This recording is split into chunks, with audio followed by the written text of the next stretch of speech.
네. 자, 그래서 1번 보시면 유동자산의 분류 기준으로 옳지 않은 거 1번. 예. 아주 터무니없이 틀렸어요.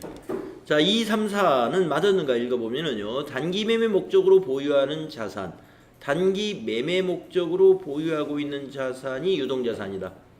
예. 그게 바로 단기 매매 증권이 여기에 해당이 되죠. 그 다음에 3번. 보고기간 종료일로부터 1년 이내에 현금화 또는 실현될 것으로 예상되는 자산이다. 네, 이것이 바로 유동자산이죠. 1년 이내에 현금화 또는 실현될 것으로 예상되는 자산. 다음에 4번. 기업의 정상적인 영업주기 내에 실현될 것으로 예상되거나 판매 목적 또는 소비 목적으로 보유하고 있는 자산이다. 예.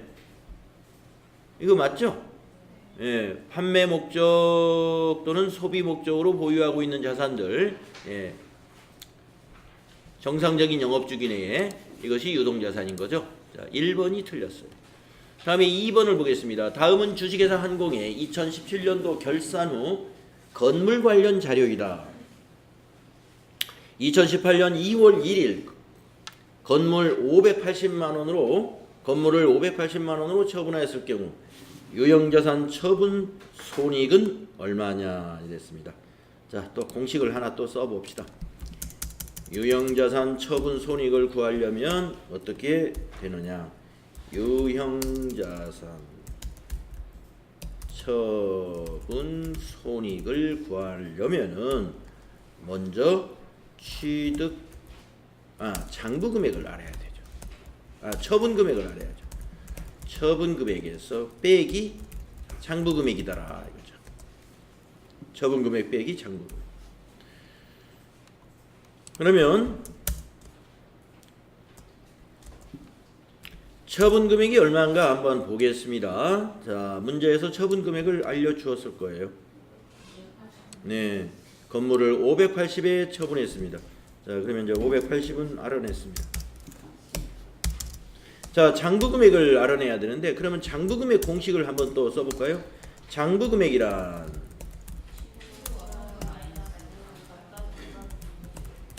취득원가 마이너스 감가 상각 누계액이 장부 금액이거든요. 자, 그러면 이제 장부 금액을 구하기 위해서는 취득원가를 먼저 확인해 보겠습니다. 취득원가는 600만 원이군요. 2017년 말에 건물의 취득원가는 600만 원입니다. 그리고 2017년 말에 현재 건물 감가상각 누계액이 120만 원이네요. 예. 그런데 이것만 가지고 계산할 수가 없는 상황이네요. 보니까 2월 1일 날 처분했으니까 1개월치를 감가상각을 여기 하라고 돼 있어요. 월할 상각이라고 돼 있으니까. 예. 1개월치를 상각해야 돼요. 자, 그러면은 지금 1개월치를 어떻게 계산하느냐? 자, 내용연수 10년에 잔존가치 제로이고 정액법으로 하는 경우에 600만 원에 취득한 건물을 나누기 10을 하면 1년에 60만 원씩이군요. 자, 1년에 60만 원이면 12달로 나눠보면 한 달치가 나오겠군요. 5만 원 나오죠? 네.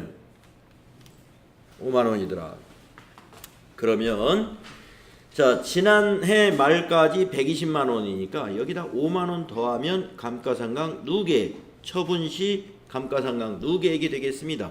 1개월치가 5만 원이니까. 자, 그러면은 이제 알아냈습니다. 그래서 취득원가는 600이고 감가상각 누계액은 125만 원이고 한번 빼보세요. 475만 원이 나옵니까? 네. 그러면 475만 원이 나온다. 이게 바로 장부 금액입니다. 자, 그래서 580만 원 빼기 475만 원. 예. 그러면 이익이 발생했죠? 예, 처분 금액이 크니까 얼마 나옵니까? 100만 원. 네. 이것이 처분 이익이다. 처분 금액이 크면은 처분 이익이요. 처분 금액이 낮으면 처분 손실이 나오겠습니다. 그래서 마이너스가 나오면 처분 손실이고 플러스가 나오니까 처분 이익이다. 네. 그래서 여러분이 잠시 계산기를 두들기면 답을 찾아내겠습니다. 자, 3번 유형자산 처분 이익 105만 원. 자, 유형자산 처분에 관한 문제, 유형자산 처분에 관한 이 문제는 FAT 1급에서는 굉장히 중요하다고 여러분에게 그동안 여러 번 강조해 드렸습니다. 왜 그러느냐? 실기시험에도 하나 나와요. 실기시험에 부가가치세 문제로 하나 나오죠. 이렇게 이론에서도 툭툭 나옵니다. 예. 이게 지금 유형자산 처분 손익을 구하라는 문제는 바로 유형자산 처분에 관한 거래의 회계 처리에 대해서 알아야만이 할 수 있는 문제나 마찬가지입니다. 자, 3번 답이죠. 자, 다음에 3번 문제로 가볼게요. 여러분 이거 풀이하시면서 여러분 그 추가적으로 설명이 필요하시면 주저하지 마시고 꼭 질문을 하세요. 여러분이 시험 보기 전에 질문할 수 있는 날은 오늘하고 금요일밖에 없네요. 자, 3번 보겠습니다. 다음은 주식회사 한공의 단기 매매증권 관련 거래 내용이다. 기말 결산 시 당기 순이익에 미치는 결과를 계산한 것으로 옳은 것은 이랬습니다. 자, 단기 매매증권에 관련된 거래인데 결산 시 당기 순이익에 영향을 미치려면은 평가나 처분이 있으면 당기 순이익에 영향을 미치겠군요. 왜냐? 단기 매매증권의 평가 손익은 단기의 수익과 비용으로 처리하죠. 처분은 물론이고요. 자, 12월 1일 거래 보겠습니다. 단기 투자 목적으로 주식 200주를 주당 8,000원에 취득하고 대금은 현금으로 지급했어요. 예. 이거는 손익에 영향을 안 주는 거래요. 요거는 이제 8,000원에 200주를 구입했구나. 이거는 교환 거래죠. 차변의 자산 증가, 대변의 자산 감소인 거래입니다. 두 번째, 12월 15일 위의 주식 중 100주를 만원에 처분하고 현금으로 받았습니다. 여기서 이제 손익에 영향을 주겠네요. 그죠? 여기서 손익거래가 여기서 나오겠네. 그 다음에 12월 31일 위의 자녀 주식을 공정가치로 평가했다. 여기서도 손익거래가 나오네요. 그러면은 자, 12월 15일 거 일단 답을 맞춰보고 분계를 써보겠습니다. 우선 답을 맞추면 되는 거니까. 자, 답을 맞추는 방법. 8,000원에 사가지고 만원에 팔았다고요? 그러면 한 주당 2,000원이죠? 근데 몇 주 팔았어요? 100주. 네. 그러면 2,000원에다 100을 곱해보세요. 얼마 나옵니까? 20만원 나오죠? 예, 20만원 이익이 증가. 그 다음에 12월 31일 거를 한번 따져보겠습니다. 공정가치가 7,000원으로 평가했어요. 근데 이거 100주가 남았는데 자녀 주식이 100주예요. 근데 원래 8,000원의 장부에 기록되어 있겠죠? 그러면 1,000원씩 하라겠죠? 네. 100주 곱하기 1,000원은 얼마입니까? 10만원. 예. 10만원이 마이너스가 났죠? 네. 자, 플러스 20만원에 마이너스 10만원 하면은 플러스 10만원이죠. 그래서 답은 여기에 있습니다. 네. 답은 1번에 있어요. 네, 답은 1번에. 자, 그런데 우리가 공부를 하려면 이렇게 답만 맞추고 가면 안 되죠. 네. 이거 회계 처리를. 그 답을 뭐예요? 그 답을 해설할 수 있는 게 바로 회계 처리입니다. 자, 12월 15일 분계를 한번 해보겠습니다. 12월 15일 분계 누가 한번 해보느냐? 누가 한번 해볼까요? 지난 시간엔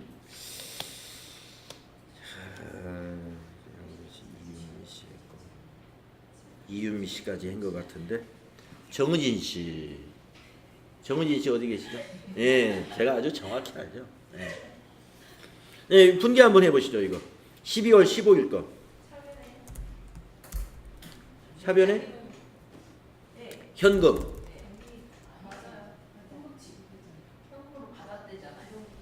받았는데 차변에 현금인가요? 예, 현금 20만 원.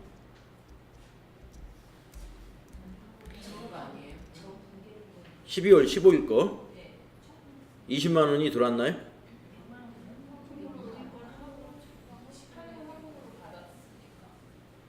백주를 만 원에 팔았어요, 현금으로. 백주 이건 20만 원이 안 나올 것 같은데?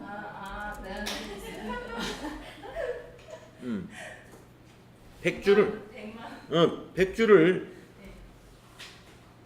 만 원에 팔았으니까 100만 원이 들어왔겠네요.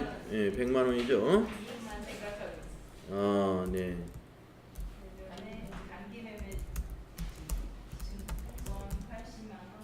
원가가 80만 원이죠? 100주 곱하기 8,000원 해야 되니까. 네.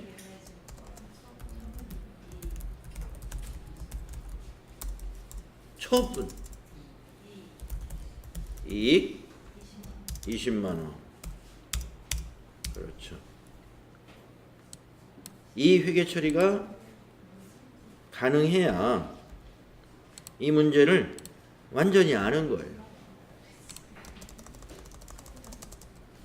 지금 여기 이 거래에서 이 부분이 손익에 영향을 주는 거죠. 이 부분이.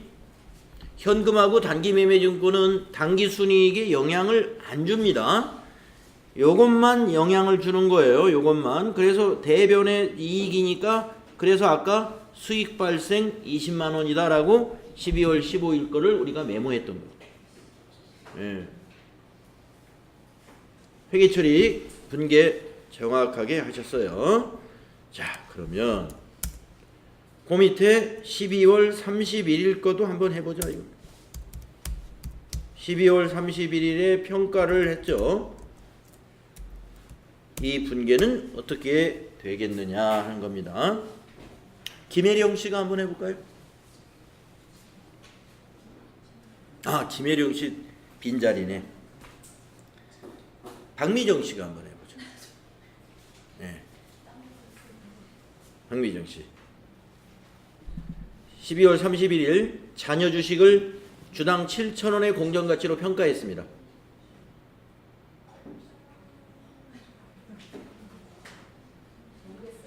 제가 딴 거를 보고 있어가지고. 다시 정신을 차리세요 지금.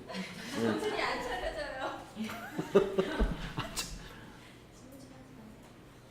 정신이 안 차리잖아. 응?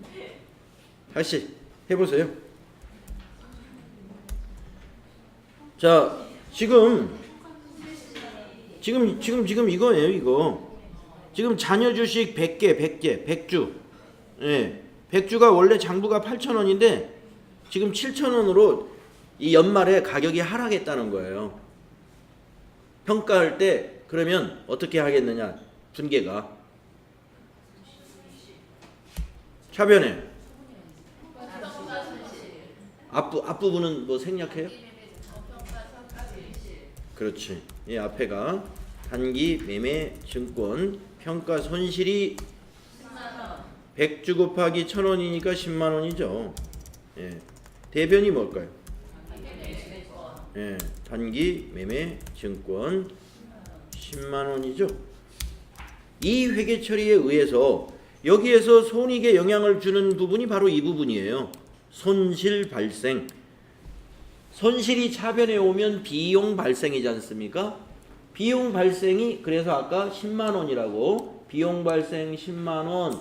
비용 발생은 당기순이익에 마이너스가 되는 것이고 수익 발생은 당기순이익에 플러스가 되는 것이기 때문에 아까 플러스 20만 원, 마이너스 10만 원 이렇게 해서 당기순이익에 10만 원만큼의 증가를 가져온다. 이렇게 우리가 답을 찾아냈죠. 네. 그래서 이 답을 말이죠. 이 답을 뒷받침하려면은 이 회계 처리를 할 줄 알아야 되는 겁니다. 네. 그러니까 이 회계 처리를 할 수 있는 사람이 이 분계를 머릿속으로 돌려서 답을 찾아내는 거죠. 예. 근데 이제 머릿속에서 잘 안 돌면 어떻게 해야 돼요? 시험지에다 써봐야 돼요. 예. 시험지에다 한번 써보는 거예요. 예. 살짝 빠른 글씨로 써보면 딱 정리가 됩니다. 머릿속으로 돌리다가 이게 차변 대변이 막 헷갈릴 수가 있고요. 그럴 수가 있어요. 근데 써보는 게 가장 좋지 않은가 싶어요. 예. 여러분 아마 개인적으로 지금 공부하시는 것도 그렇게 했을 거예요. 예. 그냥 막 책을 보고 마구 읽으면 집중이 잘 안 됩니다. 노트에다가 한 번씩 써보면 정리가 돼요. 핵심 단어들 이게 써보고 이런 분계 같은 것은 진짜 써봐야 돼요. 예. 이 타이핑, 이 전표로 이 스마트 A 프로그램에다 따닥따닥 입력하는 거하고 내가 노트에 써보는 거하고는 노트 써보는 게 훨씬 더 공부가 잘 되더라. 저도 옛날에 다 그렇게 공부했습니다. 전산이 되었다 해도 손으로 써보는 거 필요하다. 자, 네 번째 문제는 간단한 문제 같아요. 다음 중 회계 추정의 변경으로 볼 수 없는 거.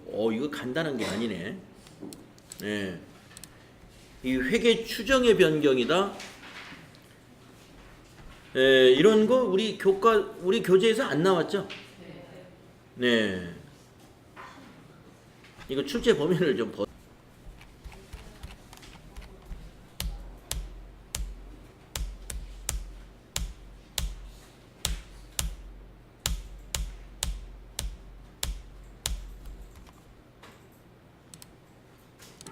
네.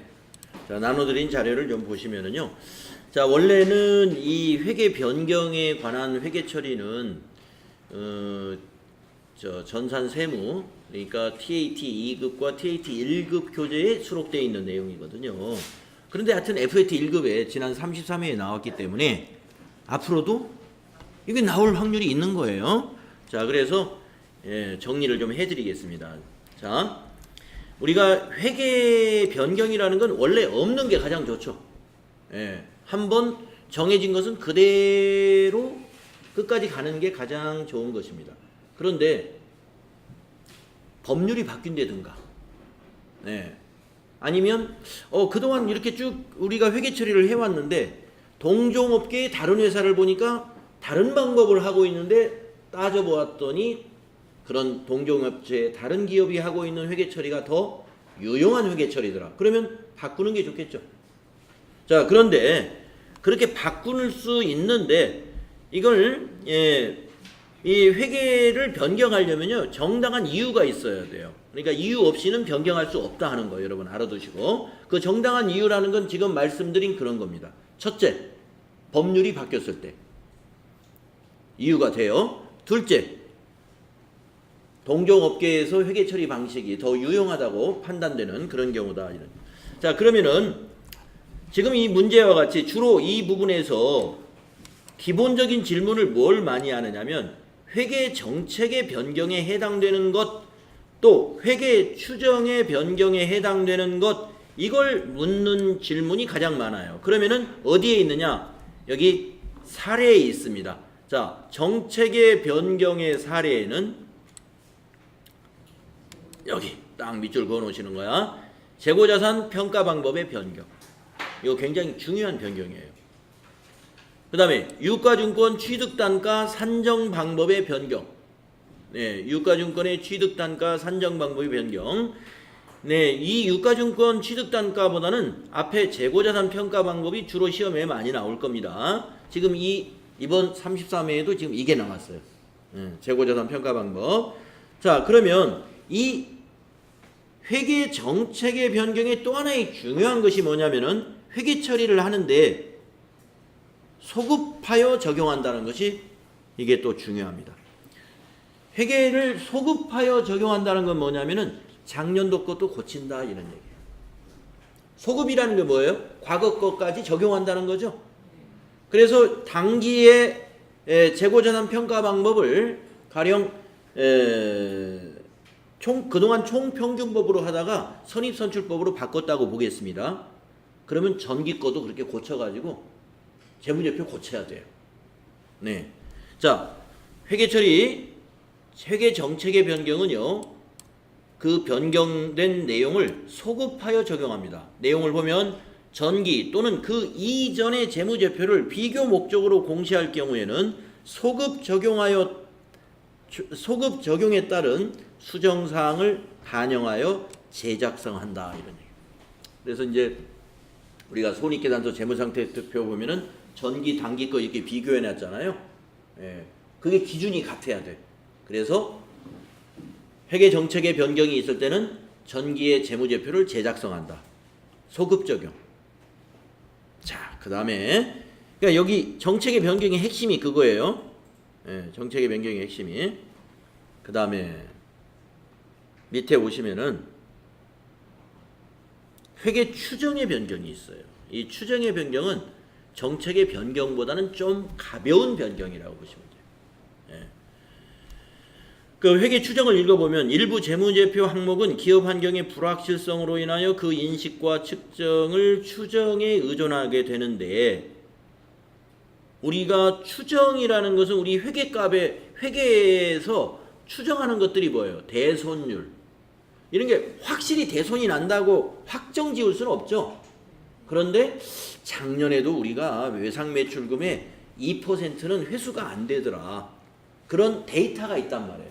그래서 내년에도 그럴 거야 하고 우리는 추정하는 거예요.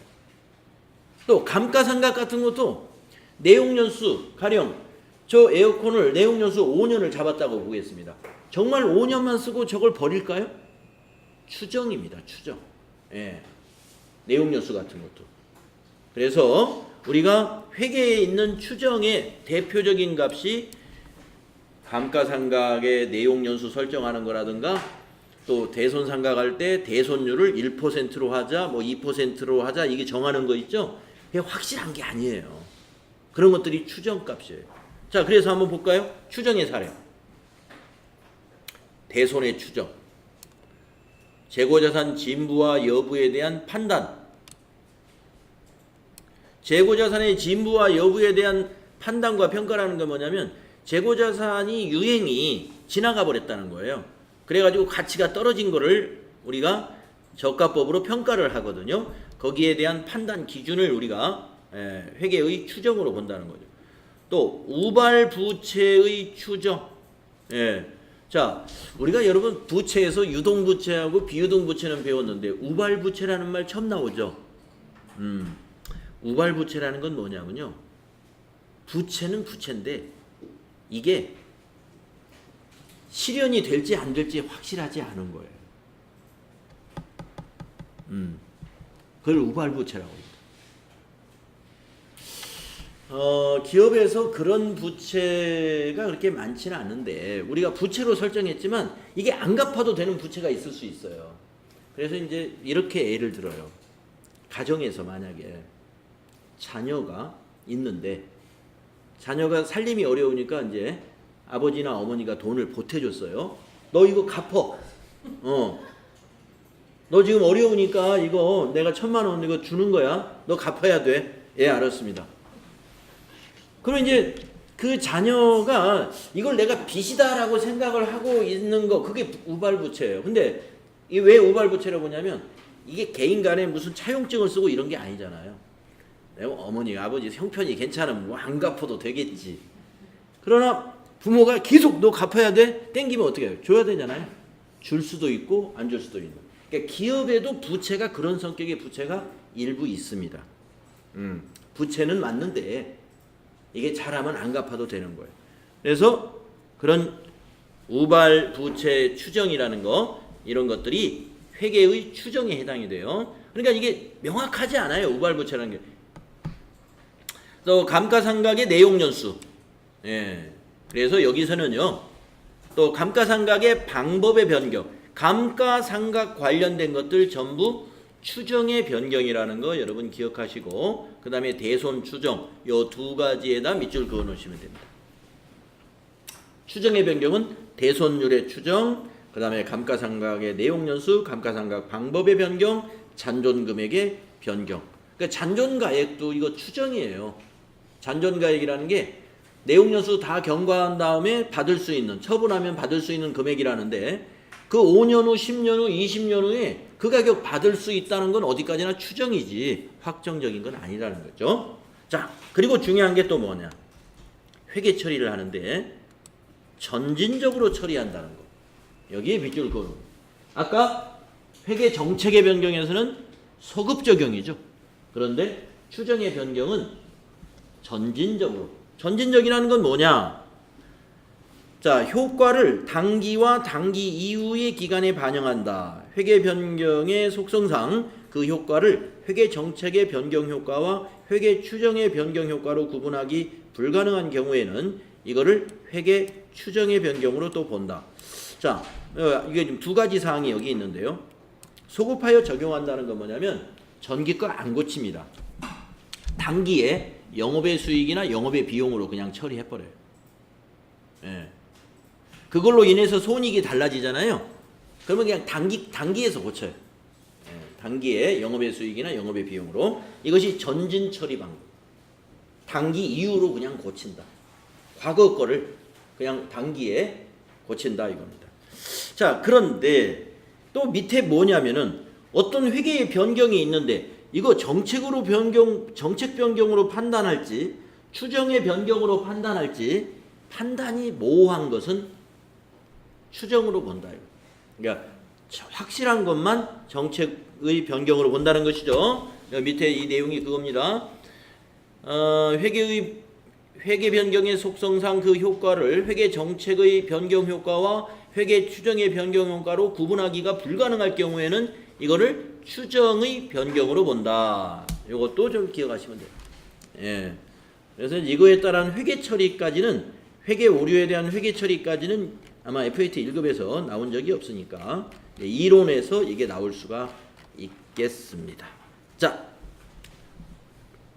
그러면 이제 우리가 이 문제를 다시 한번 보면은 다음 중 회계 추정의 변경으로 볼 수 없는 것이었어요.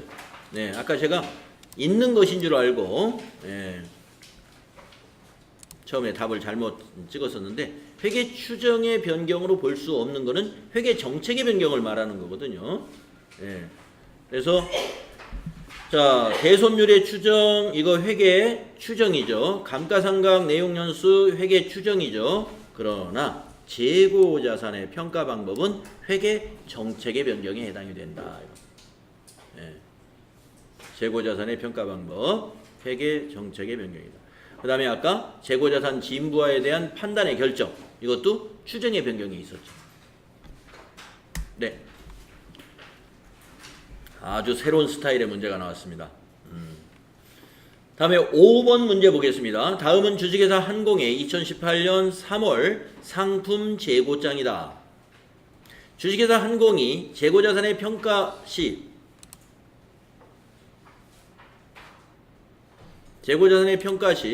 선입선출법을 적용할 경우 3월 말 재고자산은 얼마인가요? 이랬습니다. 네, 이런 문제 우리 많이 해봤으니까 우리 쉽게 할 수 있겠네요. 자, 재고자산을 구하려면 재고 수량 곱하기 단가. 네. 그런데 선입선출법이니까 평균 구할 필요 없죠. 네. 자, 선입선출이니까 요 매출이 여기 하나 있어요. 매출 250개를 털어내면 됩니다. 자, 먼저 여기 150개를 먼저 털어요. 이거 없어졌어요. 그러면 이제 100개만 더 털면 되죠. 네. 여기 300개에서 이제 200개 남았습니다. 그래서 200개 곱하기 1,400원 한 거하고 여기 200개 곱하기 1,300원 한 거. 여기 재고로 남은 거죠? 400개. 자, 그러면 요거 200개 곱하기 1,400원은 28만 원. 200개 곱하기 1,300원은 26만 원. 54만 원이 재고구나. 수량은 400개죠. 예, 그래서 여기는 재고 자산 금액으로 물어봤죠. 54만 원을 답으로 찾으면 되겠다. 이거. 그래서 이런 데이터를 가지고 문제를 여러 개를 낼 수가 있습니다. 예, 여러 개를. 재고 자산이 얼마냐 물을 수도 있지만 3월에 매출원가는 얼마냐 이렇게 물을 수도 있어요. 똑같이 선입선출법으로 했을 때. 그러면 여러분은 매출원가를 구하려면 어떻게 구하느냐 한번 해보겠습니다. 재고자산이 얼마냐 하면은 남은 걸 가지고 수량 곱하기 단가를 하면 되는데, 재고자산이 아니라 3월에 매출원가가 얼마냐라고 하면 요 250개에 해당되는 거에 금액을 구하는 거니까 이 매출이 250개죠. 이거의 원가를 구하는 거예요. 그러면 150개. 이게 150개 곱하기 1200원 한번 해볼까요?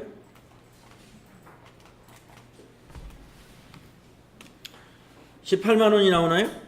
예, 18만 원. 그 다음에 이제 여기에서 200개를 팔았죠? 여기에서 200개? 100개군요. 예. 100개. 100개 곱하기 1,400원은요? 14만. 예, 14만 원. 그래서 매출 원가가 얼마냐 하면은 이 250개에 대한 원가를 구하는 거예요. 32만 원이 매출 원가의 답이 되는 것이죠. 그래서 이렇게 이 데이터를 가지고 재고 자산이 얼마냐 물을 수도 있고 3월 중 매출 원가는 얼마냐 이렇게 물을 수도 있다 이런 얘기입니다. 네. 항상 재고 자산만 묻진 않아요. 네. 그리고 이제 선입선출을 후입선출로 바꿔서 문제를 낼 수도 있고. 근데 후입선출로 문제가 잘 안 나오는 편이지만 이왕에 여러분들 어떤 분은 후입선출하니까 3월 21일 날 매출이 일어났는데 29일 날부터 털어. 이건 있을 수 없는 일입니다. 21일 날 매출이 일어났는데 어때 미래에 들어올 걸 어떻게 털어냅니까? 뒤에 거는 무시해야 돼요. 예, 후입선출로 만약에 재고자산을 구하라 그러면 매출이 일어난 시점에 기준으로 그 이전 거를 털어야지 그 이후 거는 털어낼 수가 없는 것이죠. 그래서 이거 250개가 팔려 나간 거예요. 이게 후입선출이에요. 그러면 재고를 구한다 그러면 이게 50개 남은 거예요. 이게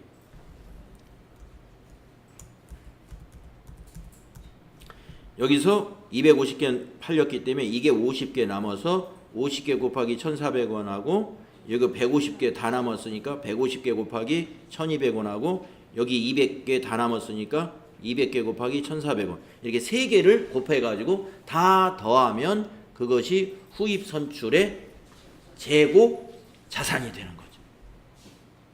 예. 어떻게 물어도 다 할 수 있죠. 총평균법으로 하라 그러면은 무조건 여기 있는 수량, 여기 수량, 매출 빼고 여기 매입 수량 그거는 총평균법은 그 뒤에 것까지 다 하는 거예요. 한 달치 전부. 그 다음에 이제 이거 다 곱하죠.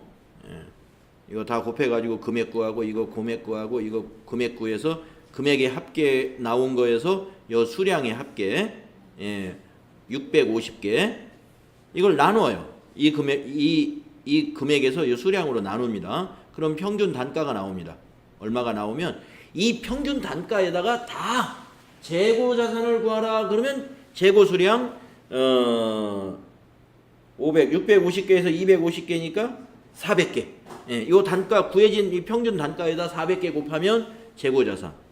매출 원가를 구하라 그러면 구해진 단가에다가 요 매출 수량 250개를 곱하면 매출 원가. 그렇게 되는 거죠.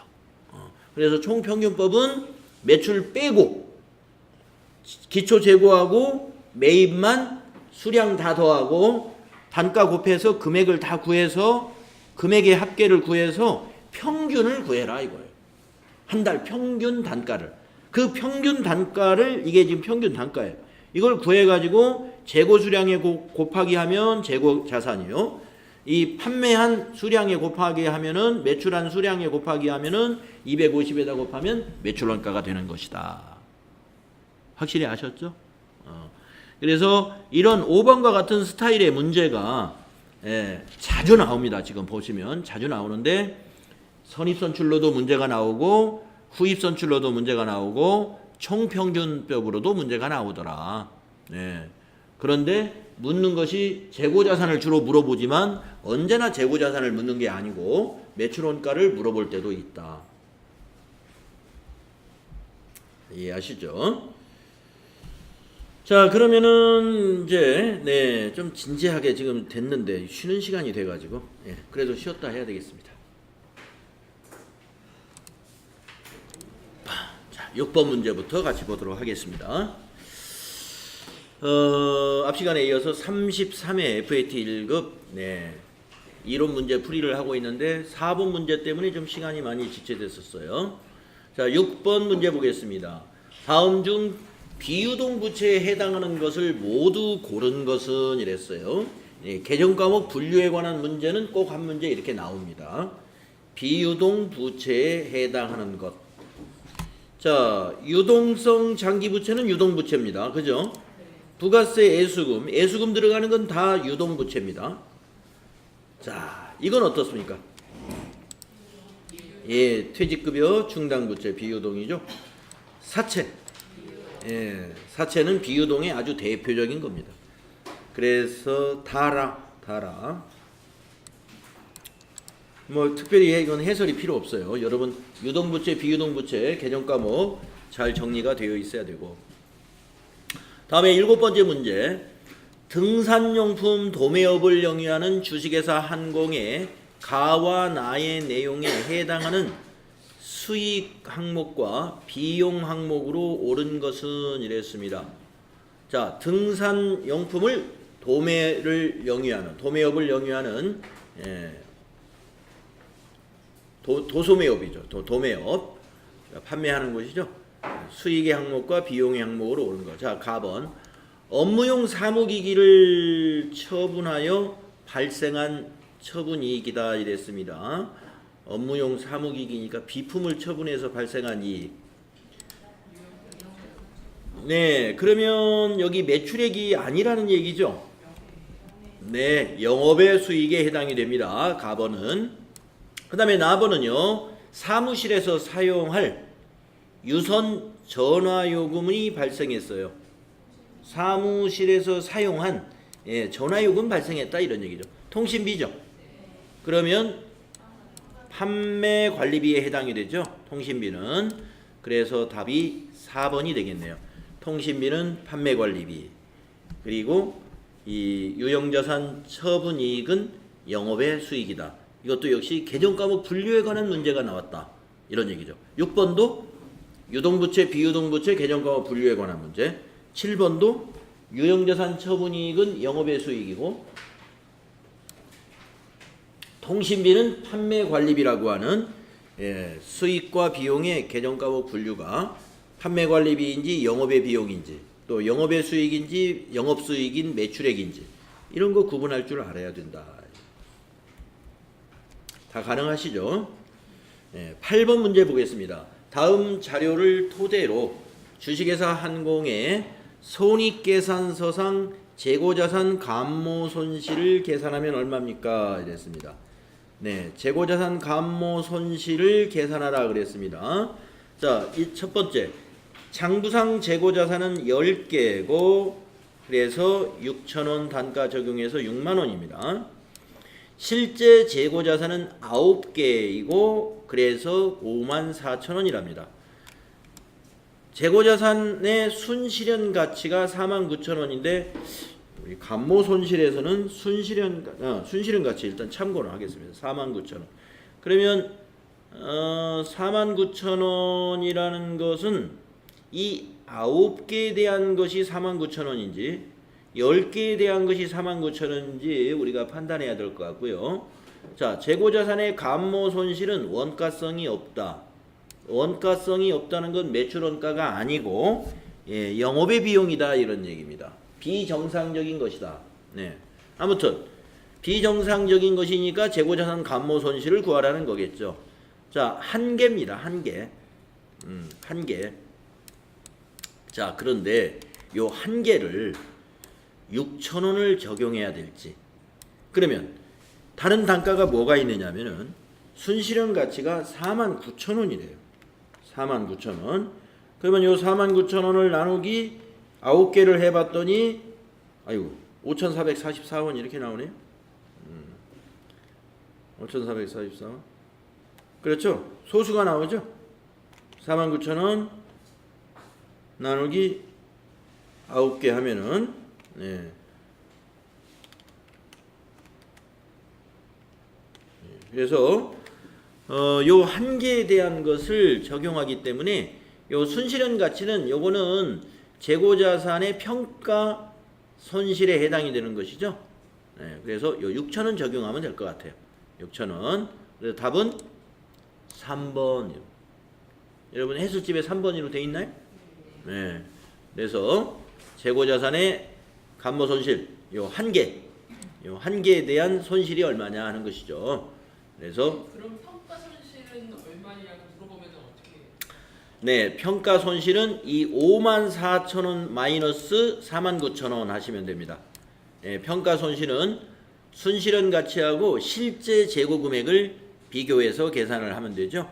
54,000원 빼기 49,000원 하면 평가 손실은 5,000원이 되겠습니다. 재고자산 평가 손실. 네, 아주 좋은 질문이에요. 54,000원 마이너스 49,000원. 네, 요 두 개를 비교해서 재고자산의 평가 손실은 5,000원.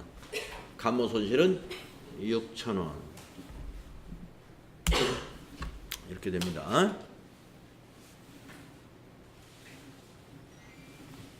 저기 밑에 원가성이 있다고라고 나오면 네네. 9개 원가성이 있다라고 하더 나누기 9개를 해서 아닙니다. 원가성이 있다라고 하더라도 재고자산 감모 손실이 매출 원가에 포함된다고 보시고, 예, 그건 6,000원입니다.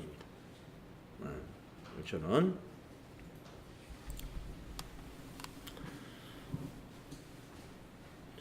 자, 그래서 답이 3번. 예, 원가성이 있다 없다 하고 여기서 6,000원이냐 아니냐 하는 거하고는 관계가 없어요. 원가성이 있으면 이 재고자산 감모 손실이 매출 원가로 가산이 되고, 원가성이 없으면 영업의 비용으로 내려가고, 그 차이입니다. 네, 자 9번 문제 가볼게요. 다음 중 선생님이 질문에 옳지 않은 답변을 한 사람은 누구냐 이랬습니다. 선생님의 질문에 옳지 않은 답변을 한 사람. 자, 선생님이 오늘은 내부 통제에 대해 학습할 시간이에요. 내부 통제의 구성 요소에는 어떤 것들이 있을까요? 5가지가 있죠? 예, 5가지가 있습니다. 예, 지윤이는 정보 및 의사소통이 있습니다. 맞아요. 자, 치응이는 위험평가 있습니다. 맞아요. 자, 유리가 통제 활동이 있습니다. 맞아요. 기태는 재무제표 작성도 해당됩니다. 예, 재무제표 작성은 내부 통제제도 안에 있는 구성이 아니죠. 자, 그러면 나머지 생각이 날지 모르겠는데, 자, 정보 및 의사소통, 위험평가, 그 다음에 통제활동. 자, 2개만 더 한번 써볼까요? 네, 모니터링 기억하시군요. 또 하나 있죠? 예, 통제환경이라고 있죠? 예, 이쪽에 쓸까요? 예, 통제환경. 예, 아주 잘 기억합니다. 그래서 내부 통제제도의 구성 요소에는 통제환경, 통제활동, 정보 및 의사소통, 위험평가, 모니터링, 이렇게 5가지의 구성 요소가 있었습니다. 자, 그래서 기태가 답이 됩니다. 다음 10번. 다음 자료를 토대로 주식회사 한공이 당기에 현금으로 수령한 임대료를 계산하면 얼마냐? 이런 유형의 문제가 또 이게 우리가 앞 시간에 여러분 기억나시죠? 이자였나요? 미지급 이자 비용이었나요? 현금 지급한 게 얼마냐? 이거 자주 물어보네요. 연타로 물어봅니다. 33회에서 물어봤는데 또 34세 26회였나요? 아무튼 지금 이게 34회인 줄 알았어. 네. 자, 26회였습니까? 자, 현금으로 수령한 임대료를 계산하면 얼마냐 이랬습니다. 자, 볼까요? 기초와 기말 재무상태표에 계상되어 있는 선수 임대료는 기초가 33,000원, 기말이 2만 하면은 이렇게 되겠네요. 자,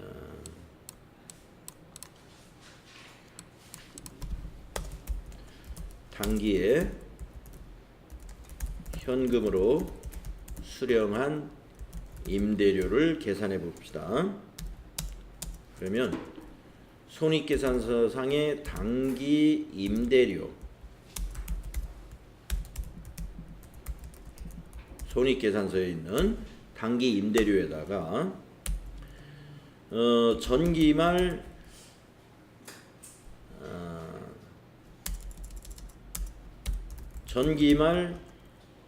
선수 임대료, 이건 빼야 되겠죠. 왜냐면은 단기의 손익에는 반영이 됩니다. 전기말 선수 임대료는 단기의 임대료이기 때문에 단기의 손익계산서에 반영이 돼 있어요. 그래서 전기말 선수 임대료는 전기에 받은 거니까 빼주고, 단기말 선수 임대료, 그러니까 여기서 전기말 선수 임대료라는 것은 기초나 마찬가지예요. 기초. 기초 선수 임대료가 전기말 선수 임대료나 마찬가지죠. 그리고 단기말 선수 임대료는 더해줍니다. 더해줘요. 왜 그러냐면 차기 거를 현금으로 받은 거니까. 이렇게 계산하면 돼요. 자, 그래서 단기 임대료가 지금 손익계산서에 6만 원이 반영이 되어 있습니다. 6만 원이 반영이 되어 있고, 단기의 임대료인데 전기에 받은 것이 요 33,000원이 있어요. 그건 빼주고, 그 다음에 차기의 임대료인데 단기에 현금으로 받은 게 있어요. 이게 단기말 선수 임대료가 되는 것이죠. 26,000원. 이렇게 계산해야 돼요. 그러면 얼마입니까? 93,000원 빼기 26,000원. 93,000원 빼기 26,000원. 67,000원이네요? 93,000원 빼기 26,000원. 아니 93,000원이 아니고 27,000원이잖아요. 6만 원에서 3만 원. 33,000원을 빼야죠. 제가 더했네. 자, 6만 원에서 33,000원을 빼고 더하기 26,000원. 그렇죠. 그러니까 53,000원. 이렇게 되는 거죠.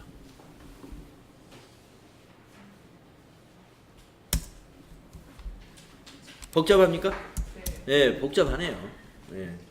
근데 이런 문제가 나오네요. 네. 자, 그러니까 여러분이 우리가 결산 때 손익계산서에 계상되는 임대료, 발생주의에 의해서 단기 거를 전부 손익계산서에 넣잖아요.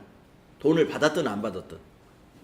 그러니까 그걸 기준으로 판단하시면 돼.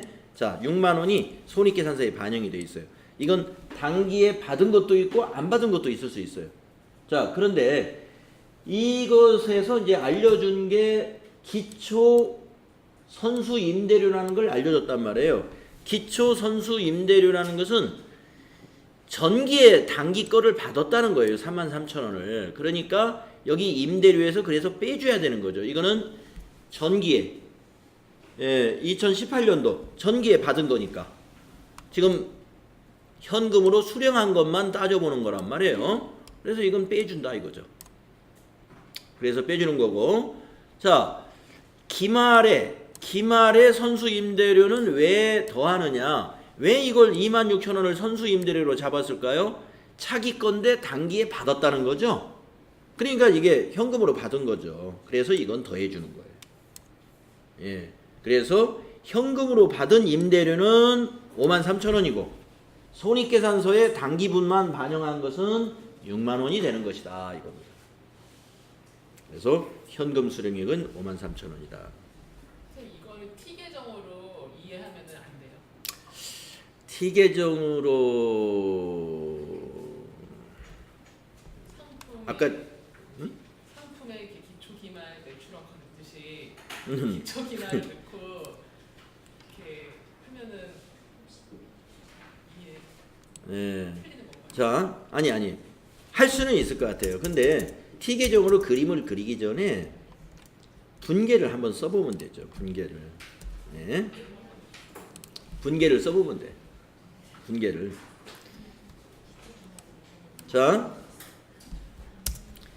이 33,000원이 언제 발생하는 거예요? 33,000원이 2018년 결산 시 2018년 결산 시 차기분 임대료 33,000원이 포함되어 있다. 이럴 때 2018년 12월 31일 날 이렇게 분계하죠. 차변의 임대료 33,000원, 대변의 선수 수익. 여기서 이제 여기 선수 임대료를 우리는 선수 수익이라고 그동안 했죠. 예, 선수 수익이라고 봐도 돼요. 예, 선수 임대료, 선수 수익 같은 거니까. 자, 이렇게 회계 처리를 했습니다. 자, 그런데 요 33,000원이 언제 거라고 보냐면은 1개월, 예, 이게 이제 딱 1개월치라고 한번 가정을 해볼게요. 한 달치. 한 달치가 여기 끼어 있어요. 그러면 한 달 후에 어떤 처리가 되느냐 이겁니다. 네, 2019년 1월 31일 날, 네, 1월 31일 날, 1월 31일 날 얼마를 받았느냐 하면은 일단 이 대체 분계를 해야 돼요. 차변의 선수 임대료, 예, 선수 임대료 33,000원에 부채가 감소하죠. 예, 부채 감소하고 대변의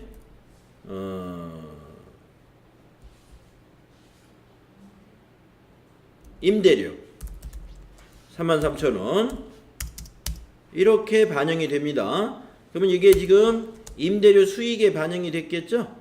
예, 임대료 수익에 수익 발생되고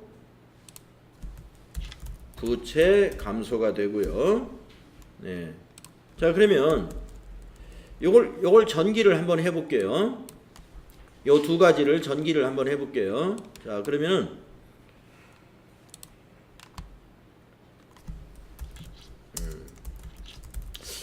요렇게 계정 과목 양식에다가 여기다 한번 써봅시다.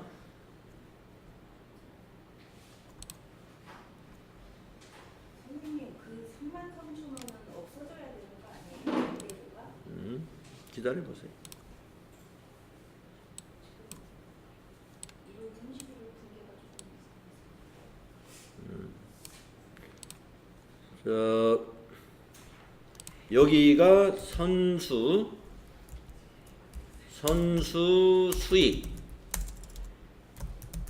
선수 수익, 즉 선수 임대료라고 하겠습니다. 같은 거죠. 선수 임대료.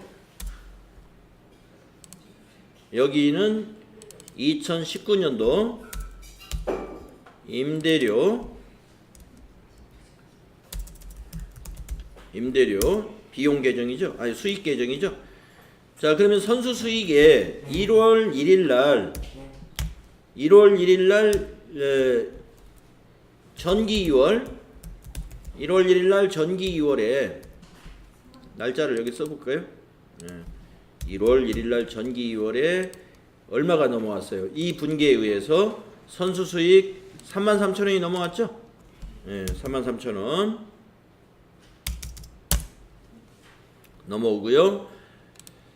자, 요거는 이제 2018년도에 임대료는 2018년도 손익계산서에 반영되는 수익에서 빼준 거고, 우리 2019년도에 영향을 주는 것은 선수 수익만 영향을 주죠. 선수 임대료만. 그래서 이제 이렇게 전기 2월로 넘어옵니다. 그다음에 1월 31일 날 어떤 일이 벌어져요? 요 선수 임대료가 이제 없어지죠. 예, 그래서 차변에 1월 31일 이제 대변 개정 과목이 임대료였죠. 예, 이게 임대료로 대체가 돼요. 임대료로. 그래서 33,000원 없어지고 이 분계를 전개하면 그 다음에 여기에도 1월 31일 날 이렇게 전기가 되죠. 선수 임대료 즉 선수 수익 예, 요거 33,000원 이렇게 오는 거예요. 선수 임대료 33,000원. 자, 그 다음에 무슨 일이 벌어졌느냐 이 문제에 의하면은 이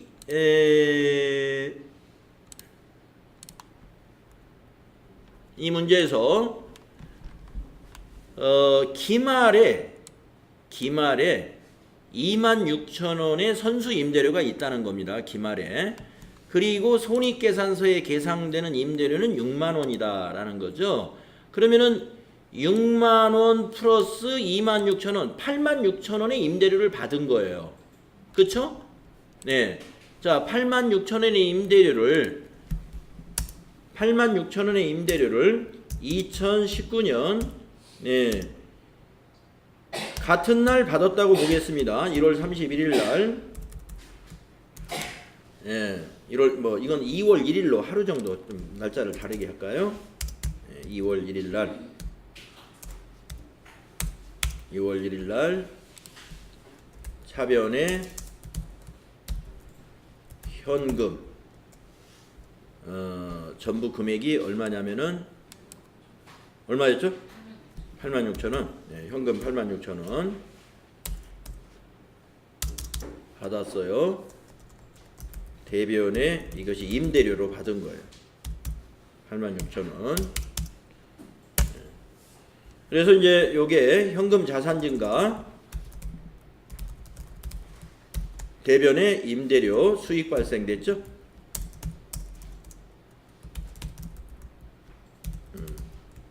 자, 그러면 이제 이걸 기장을 해볼게요. 자, 현금 계정은 생략하고 임대료만 기장을 해보겠습니다. 자, 2월 1일 날 현금으로 임대료가 얼마 받았죠? 86,000원. 86,000원 받은 거예요. 자, 그런데 결산을 맞이합니다. 자, 2019년 12월 31일 날 당기 지급한 당기에 받은 임대료 중 차기분이 얼마가 포함되어 있다고 봐야 돼요?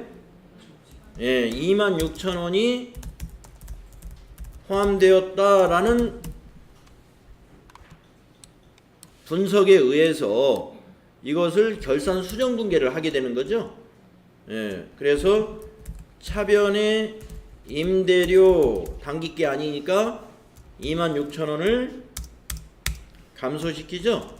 그리고 이거를 대변에 선수 임대료 우리가 선수 임대료라고 했다가 수익이라고 했다가 그러는데 예, 지금 여러분 같은 개념과학이라고 보시고 26,000원 이렇게 결산 수정 분계를 기말에 했다는 거예요. 그러면 여기 임대료는 수익 소멸 단기의 수익이 아니니까 그리고 대변의 선수 임대료는 부채 증가더라 이겁니다. 이걸 한번 전개해 보겠습니다. 자, 차변에 임대료의 차변에다가 12월 31일 선수 임대료로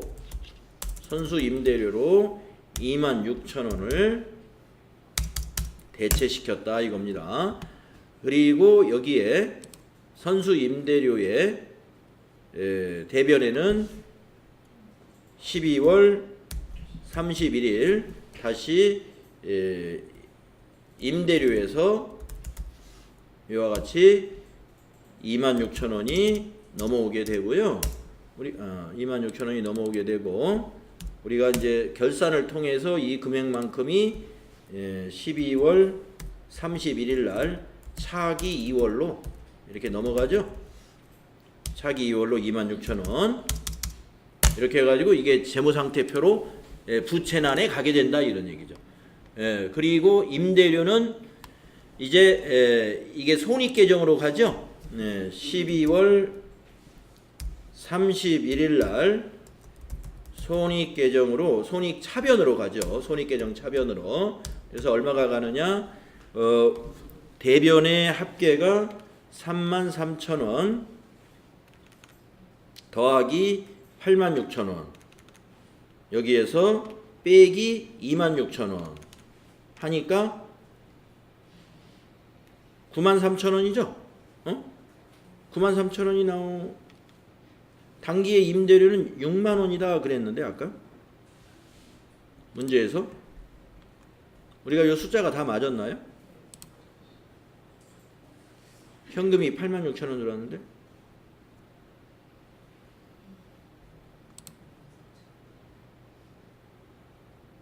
선생님 2월 1일 분계를 저기 기말 걸 빼고 해줘야 되는 거 아니에요?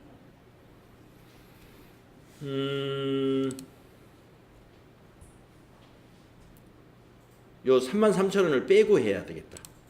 예. 자, 요 숫자를 이렇게 해야 돼요. 86,000원이 그날 86,000원을 받은 게 아니라 53,000원을 받은 거예요. 한번 53,000원으로 그래야 맞겠죠? 53,000원.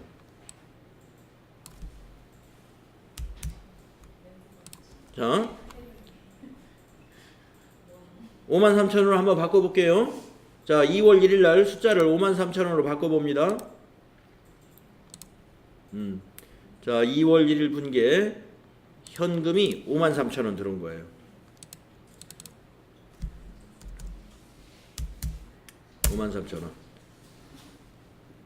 자, 2월 1일 분계를 현금은 제외하고 임대료 계정 대변에다가 53,000원으로 한번 바꿔볼게요.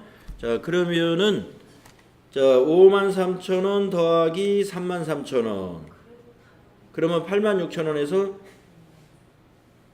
86,000원 빼기 26,000원 하면은 6만 원이 나오죠.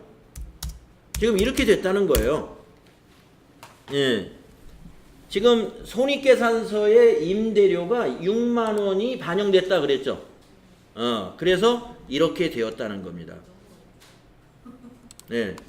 이 분계에 의하면 이렇게 된 거예요. 그래서 T계정으로 이걸 풀어보려면은 현금으로 단기에 받은 게 얼마냐 하는 거죠. 네. 여기 나오네. 53,000원. 아까 답이 53,000원이었어요? 네. 현금으로 53,000원 받았잖아요. 현금으로 53,000원. 예, 그래서 이건 이제 분계로 이걸 설명을 해야 되기 때문에 이게 분계로 하면 너무 어려워요. 너무 어렵고 우리가 이제 T계정으로 이 분계한 것을 옮기면 지금 이게 맞는 거예요. 지금 이 문제에서 이렇게 회계 처리하는 게 맞죠? 그래서 2019년도에 단기에 현금 받은 걸 따져보니까 현금 53,000원 받아야 되는 것이죠. 자, 그래서 그렇게 계산하는 것보다는 한번 이렇게 여러분이 여러분이 한번 이렇게 한번 생각을 해봐라 이겁니다. 이렇게 한번 생각을 해보세요. 그렇죠? 단기에 임대료, 손익계산서에 반영된 임대료가 6만 원이라면 전기말 선수 임대료는 전기에 받은 거니까 전기에 현금으로 받은 거니까 일단 빼주자 이거예요. 33,000원. 그리고 단기말 선수 임대료라 하는 것은 차기 건데 단기에 받았다는 거니까 이건 더해주자 이런 얘기. 그런 논리로 계산하는 게 쉽지 않을까요? 네. 맞죠? 그래서 6만 원 더하기 33,000원 빼기 더하기 26,000원은 53,000원이다. 그 분계 과정은 이렇게 되는 거예요. 그 분계 과정은 이러한 분계가 있었기 때문에 53,000원이 답이 되는데 이렇게 T계정으로 하려니까 너무 복잡해. 그래서 요렇게 여러분이 이해를 해야 되겠다. 네, 이 유사한 문제가 앞 시간에서 우리 풀어봤었는데요. 네, 또 한번 여러분 100점 맞아야 되니까 이것까지 다 맞춰야 되겠죠. 자, 그래서 3번이 답입니다. 네, 다음에 11번 문제 보겠습니다. 다음 중 부가가치세의 사업장에 대한 설명으로 옳지 않은 것은 이랬어요. 네, 부가가치세법 문제. 사업장에 대한 설명으로 옳지 않은 것은, 자, 부가가치세는 사업장이 둘 이상인 경우 주사업장에서 총괄하여 신고 납부하는 것이 원칙이다. 틀렸네요. 네, 1번이.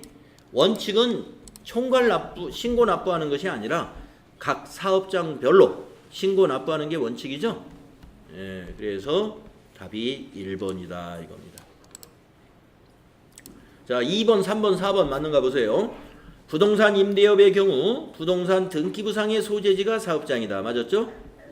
제조업의 경우 최종 제품을 완성하는 장소가 사업장이다. 맞죠? 직매장은 사업장에 해당하나 하치장은 사업장에 해당하지 않는다. 맞죠? 다음에 12번. 다음 중 부가가치세법상 재화의 공급 시기에 대해 잘못 설명하고 있는 사람은 누구인가 이랬습니다. 자, 공급 시기에 대해서 잘못 설명하는 사람. 자, 현금 판매의 경우 재화가 인도되거나 이용 가능하게 되는 때야. 네, 맞죠? 현금 판매 재화가 인도되는 때니까, 또 이동이 할 수 없는 거라면 이용 가능하게 되는 때니까 맞습니다. 김공인. 반환 조건부의 경우 그 조건이 성취되어 판매가 확정되는 때야. 예, 맞죠? 반환 조건부. 그 조건이 성취되는 때가 바로 공급 시기가 된다. 맞습니다. 다음에 폐업 시 잔존 재화의 경우 폐업 신고서 접수일이야. 뭐 폐업일이니까 폐업 신고서 접수일하고 일치할까요? 예. 자, 뭐 또 다음 거 보겠습니다. 무인 판매기에 의한 공급의 경우 무인 판매기에서 현금을 인출하는 때야. 이건 맞았죠? 네. 그러면 홍재무가 틀렸죠. 홍재무가. 그래서 폐업 시 잔존 재화는 그냥 폐업일, 신고서 접수일이 아니라 폐업한 날을 공급 시기로 본다. 자, 13번. 다음 중 부가가치세법상 신고납부에 대한 설명으로 옳은 것은 이랬습니다. 1번. 개인사업자의 경우 예정신고기간마다 사업장 관할 세무서장이 예정고지세액을 결정하는 것이 원칙이다. 자, 개인사업자의 경우에 예정신고기간마다 사업장의 관할 세무서장이 예정고지세액을 결정해가지고 고지서를 보낸다 그랬죠? 예. 전기에 신고한 실적을 가지고. 그러면 옳은 것이 1번이 답이네요. 네. 자, 그러면 2, 3, 4번 보겠습니다. 2번은 뭐가 틀렸나요? 법인사업자 확정신고의 경우 예정신고 시 이미 신고한 내용을 포함한다. 이미 신고한 걸 포함해서 신고하면 이중신고가 되겠죠. 예. 틀렸죠. 그 다음에 3번. 직전 과세기간 납부세액이 없는 개인사업자는 예정신고를 해야 한다. 네, 우리 개인사업자는 예정신고를 하지 않습니다. 그리고 직전 과세기간에 납부세액이 없으면 관할세무서에서 직전에 납부세액이 없으니까 고지도 안 해요. 고지도 안 합니다. 그래서 개인사업자가 예정신고를 해야 되는 경우가 있긴 있어요. 언제 예정신고를 하죠? 고지세액이 너무 많을 때인데요. 어느 정도 많냐면은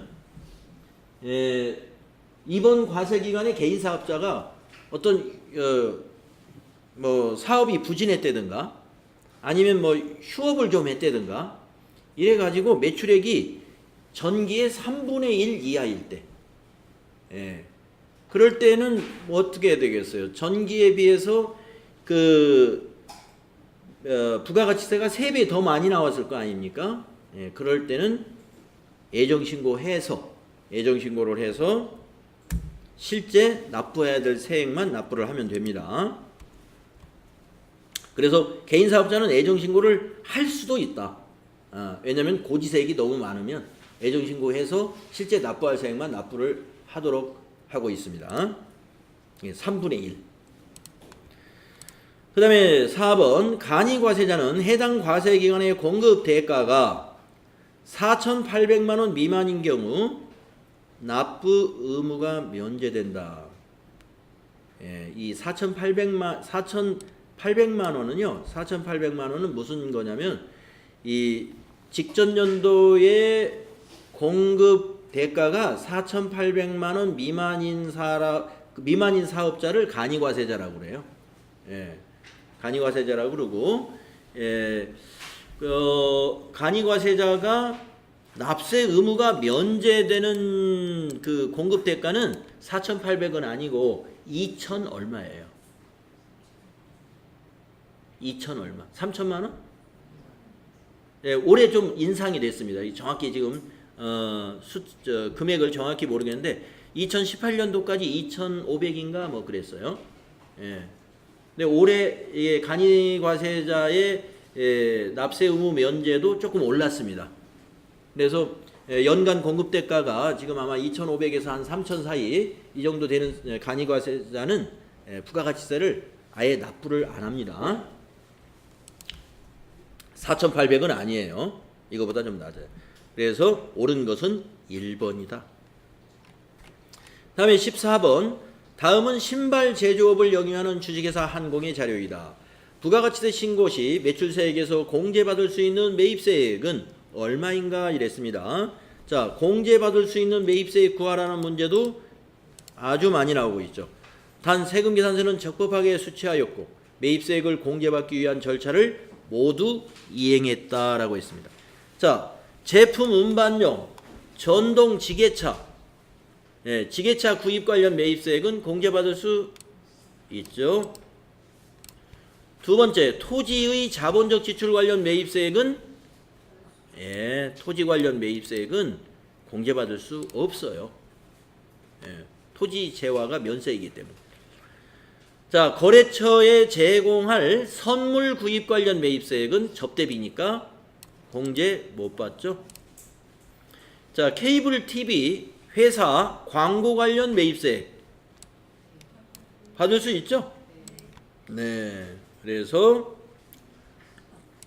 광고 선전비니까 공제가 된다. 이 더하면 380만 원의 매입세액 공제를 받게 된다. 다음 15번. 다음 중 세금계산서 발급 시 필요적 기재사항이 아닌 것은 이랬습니다. 세금계산서 발급 시 필요적 기재사항이 아닌 거. 자, 공급 받는 자의 성명과 명칭이 필요한가요? 네. 공급 받는 자의 경우에는요, 딱 한 가지였죠. 등록번호. 그렇죠. 공급받는 자의 등록번호가 필요적 기재사항이었습니다. 그래서 아닌 것은 1번입니다. 작성연월일, 그 다음에 공급가액과 부가가치세, 그 다음에 공급받는 자의 공급하는 자의 사업자 등록번호. 자, 공급하는 자 거는 사업자 등록번호하고 또 뭐도 필요하죠? 성명, 상호. 이것이 필요하죠? 그래서 공급하는 자의 경우는 사업자 등록번호와 성명과 상호, 이게 필요하고, 공급받는 자의 경우는 사업자 등록번호만 필요하고, 공급받는 자는 그 다음에 작성연월일과 공급가액, 부가가치세, 요렇게 이 내용이 바로 필요적 기재사항이었어요. 자, 부가가치세 문제까지 다 풀어봤습니다.